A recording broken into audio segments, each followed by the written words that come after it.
नमस्कार। कक्षा 10 हिंदी की कक्षा में स्वागत है बेटा आपका।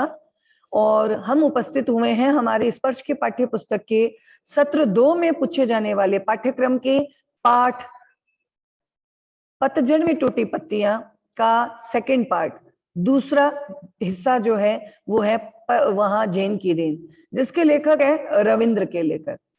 ठीक है, तो सबसे पहले हमारे इस साहित्य शास्त्री का जीवन परिचय प्राप्त करना आवश्यक है। आप ये समझ लीजिए बेटा कि हम साहित्य शास्त्रियों के द्वारा जो जीवन परिचय या उनके द्वारा लिखी गई रचनाएं हैं, उनके द्वारा जो भाषा है, जिस भाषा में उन्होंने साहित्यिक लेखन किया है, उनका भी एक विवरण जानने का जो है हमें बहुत आवश्यक है। इसकी जानकारी भी बहुत आवश्यक है। तो देखिए, 1925 7 मार्च गोवा के कोंकण क्षेत्र में इनका जन्म हुआ। अपने छात्र जीवन से ही ये गोवा को आजाद कराने के लिए मुक्ति आंदोलन में शामिल हो गई। इन पर गांधी जी के विचारों का बहुत अधिक प्रभाव था और इसी प्रभाव को इनके द्वारा लिखे गए लेखन में देखा जा सकता है। यानी अपने लेखन में इन्होंने जनजीवन के अलग अलग पक्षों, मान्यताओं, व्यक्तिगत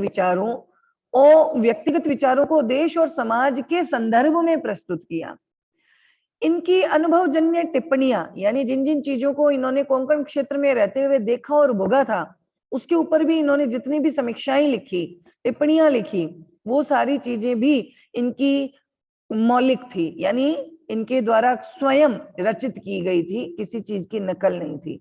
और ये चीजें जो है मानवीय सत्य तक पहुंचने की चेष्टा रखती हैं। इन्होंने जिन भाषाओं में सबसे अधिक लेखन किया वो है कोंकणी और मराठी। कोंकणी और मराठी के शीर्षस्थ लेखक और पत्रकार रविंद्र केलेकर की कोंकणी भाषा में 25, मराठी भाषा में 3, हिंदी और गुजराती भाषा में कुछ एक किताबें प्रकाशित हैं। तो केलेकर ने काका कालेलकर के द्वारा लिखी गई अनेक पुस्तकों का संपादन और अनुवाद भी किया। वही काका कालेलकर जिनके द्वारा रचित पाठ आपके कक्षा 7 के पाठ्यक्रम में हिमालय की बेटियों के नाम से शामिल किया गया और कक्षा 9 में कीचड़ का काव्य के नाम से शामिल किया गया। उनके द्वारा लिखी गई किताबों का इन्होंने फिर से अनुवाद यानी ट्रांसलेशन भी किया और उसका संपादन भी किया। गोवा कला अकादमी के साहित्य पुरस्कार से सहित अन्य कई पुरस्कारों से भी इन्हें सम्मानित किया गया। केलेकर के द्वारा रचित प्रमुख कृतियां कौन सी हैं? तो ध्यान देखिए, नाम इसके ध्यान से पढ़िएगा। कोंकणी में उजवा ठाचे, सूर, समिधा, हाँ जी, तो हम बात कर रहे थे रविंद्र केलेकर के द्वारा लिखी गई जो साहित्यिक रचना है, हिंदी की पुस्तक है जिसका शीर्षक है पतझड़ में टूटी पत्तियां, जिसका 2 अंश जो है हमारे पाठ्यक्रम में शामिल है, एक गिन्नी का सोना और एक जैन की देन। फिलहाल पाठ परिचय का ज्ञान प्राप्त करते हुए हम जैन की देन की तरफ आगे बढ़ेंगे। पाठ देखिए, मैंने ये कहा कई लोगों की आदत होती है जो बहुत कम शब्दों में बहुत कुछ बयान कर देते हैं, है ना, यानी गागर में सागर भर देते हैं। लेकिन गागर में सागर भरने के बावजूद कई लोग ऐसे होते हैं जो अच्छी अच्छी बातों को तो ग्रहण करते हैं और बुरी बातों को क्या करते हैं, त्याग देते हैं। तो मैंने यहाँ पर आपको कक्षा में भी एक पूरा दोहा लिखाया था। पूरे दोहे में बताया गया था कि साधु ऐसा चाहिए जैसा सूप सुभाए, सार सार को गही रहे, थोथा देय उड़ाए। आपकी पुस्तक में इसकी सेकंड पंक्ति दी गई है, हमने इसको पूरा किया। यहाँ पर इसको पूरा कीजिएगा कि साधु ऐसा चाहिए जैसा सूप सुभाए, सार सार को गही रहे, थोथा देय उड़ाए। यानी सज्जन व्यक्ति वही होता है जिसके अंदर छाजला यानी जो छलनी होती है उसके जैसा स्वभाव होता है, जो अच्छी अच्छी बातों को तो ग्रहण करता है, सार सार को गही रहे, और थोथा यानी जो व्यर्थ चीजें होती हैं, बेकार की बातें होती हैं, कचरा होता है, उसे दे उड़ाए यानी उसको त्याग देते हैं। सरल लिखना, थोड़े शब्दों में लिखना, ये बहुत कठिन काम है, लेकिन फिर भी ये काम होता रहा है। अलग अलग सुक्ति कथाएं, आगम कथाएं, जातक कथाएं, पंचतंत्र की कहानियां, ये इसी लेखन का प्रमाण है, यानी बहुत कम शब्दों में बहुत कुछ लिखा गया है। और यही काम कोंकणी भाषा में रविंद्र केलेकर ने भी किया है। इस पंक्ति को यहाँ रेखांकित इसीलिए किया गया ताकि आप इसे नोट करें, क्योंकि आगे क्या पता प्रश्न में ये पूछी भी जाए तो हमें याद रहे। ठीक है, अब हमने कहा कि हमारे यहाँ इनके दो प्रसंग हैं। प्रस्तुत पाठ के प्रसंग पढ़ने वालों से थोड़ा कहा बहुत समझना की मांग की गई है। ध्यान से सुनना, ये बात हमारे पे लागू होती है। इन्होंने हमारे सामने थोड़ा कहा है, लेकिन हमें उसका बहुत समझना है। ये प्रसंग महज पढ़ने और गुनने के लिए नहीं है, बल्कि एक अच्छे जागरूक और सक्रिय नागरिक बनाने की प्रेरणा देते हैं। ठीक है, तो इसमें सबसे पहले हम लेते हैं दूसरा प्रसंग। दूसरा प्रसंग है जैन की देन। जैन एक बौद्ध संप्रदाय या बौद्ध दर्शन से प्रेरित एक प्रथा है, एक तरीका है, एक विधि है। बौद्ध दर्शन में वर्णित उस ध्यान की विधि यानी पद्धति की याद दिलाती है, जिसके कारण जापान के लोग आज भी अपनी इतनी ज्यादा व्यस्ततम दिनचर्या में से कुछ समय जो है वो चैन भरे अपने समय अपने लिए निकाल पाते हैं। यानी आज हर एक व्यक्ति जो है भागम भाग में लगा हुआ है, बहुत व्यस्त दिनचर्या है, जीवन जो है वो बहुत भागदौड़ भरा बन चुका है, लेकिन ऐसे समय में व्यक्ति जो है असाध्य बीमारियों का भी शिकार होता जा रहा है। इस असाध्य बीमारियों से निजात पाने के लिए और अपना अच्छा स्वास्थ्य प्राप्त करने के लिए यहाँ बौद्ध संस्कृति या बौद्ध दर्शन से प्रेरित एक पद्धति, एक तरीका, एक जीवन जीने का ढंग प्रस्तुत किया गया है। उसका नाम दिया है जैन की देन। तो बढ़ते हैं अपने इसी चैप्टर की ओर, जिसका शीर्षक दिया है जैन की देन।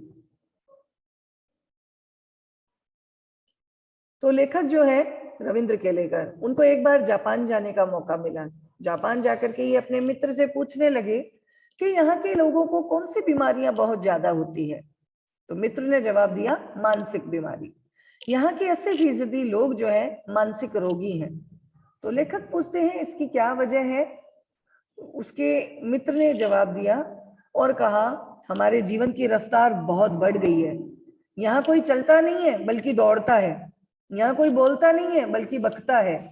जब हम अकेले पड़ जाते हैं तब अपने आप से हम निरंतर बड़बड़ाते रहते हैं।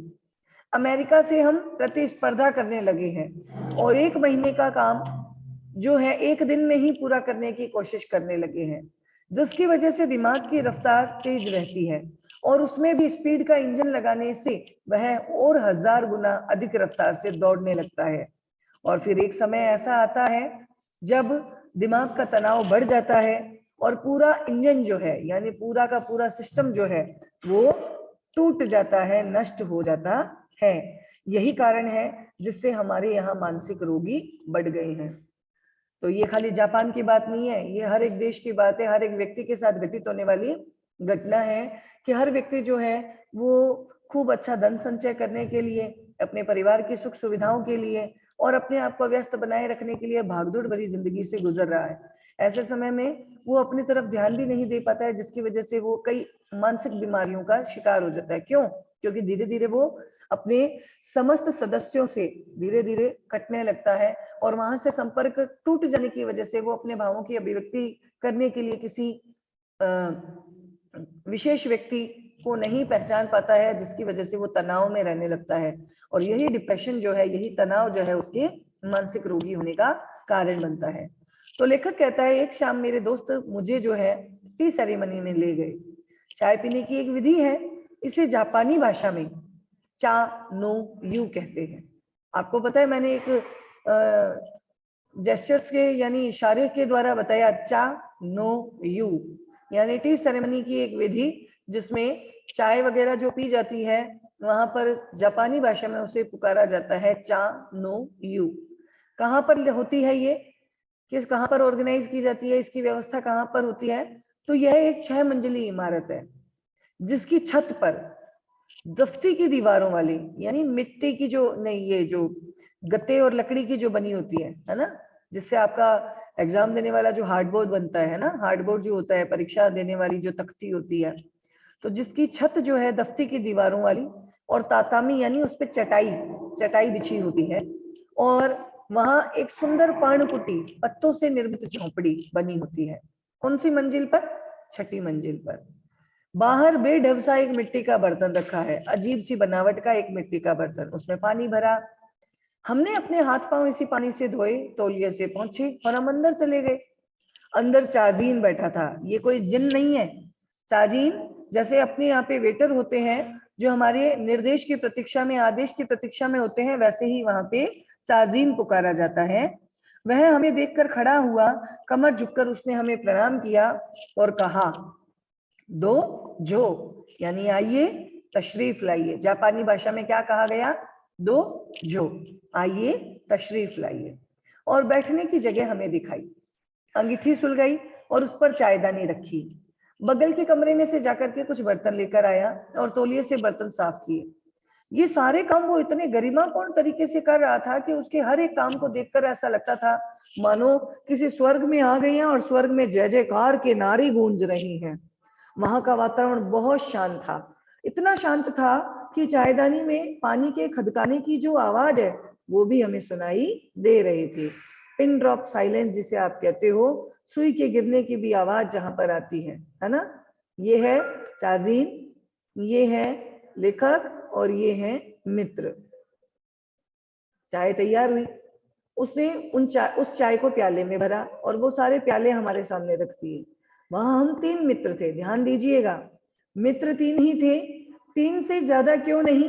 क्योंकि इस विधि में शांति मुख्य बात होती है, यानी पूरे वातावरण में शांति बनाए रखने के लिए 3 से अधिक व्यक्तियों को वहां परमिशन नहीं दी गई। इसीलिए वहां 3 से अधिक आदमियों को प्रवेश नहीं दिया गया।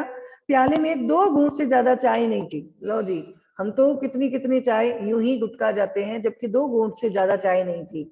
और पीने का क्या तरीका?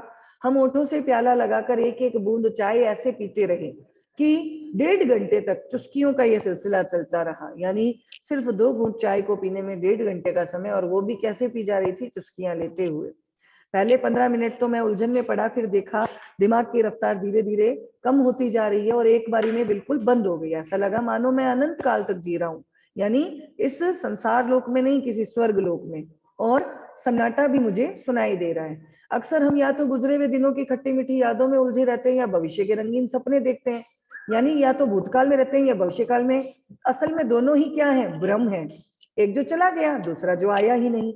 अतः जो हमारे सामने वर्तमान है वही सत्य है, उसी में हमें जीना चाहिए। चाय पीते पीते उस दिन मेरे दिमाग से भूत और भविष्य दोनों गायब हो गए और केवल वर्तमान ही सामने था, और उस वर्तमान का मैं बहुत आनंद उठा रहा था, मानो मैं लंबे समय से यहाँ इस आनंद को लेने के लिए आया हुआ हूँ। तो अब मुझे पता चला वास्तव में जीना किसे कहते हैं। तो बौद्ध दर्शन से प्रेरित जैन परंपरा की यही सबसे बड़ी देन थी, किसको? जापानियों को। और इसी विधि से लेखक ने हमें भी परिचित कराया है। तो आज की कक्षा में इतना पर्याप्त है बेटा। मिलते हैं कल की क्लास में इसी के प्रश्न उत्तर पर एक चर्चा करते हुए। धन्यवाद बेटा जी आप सभी का।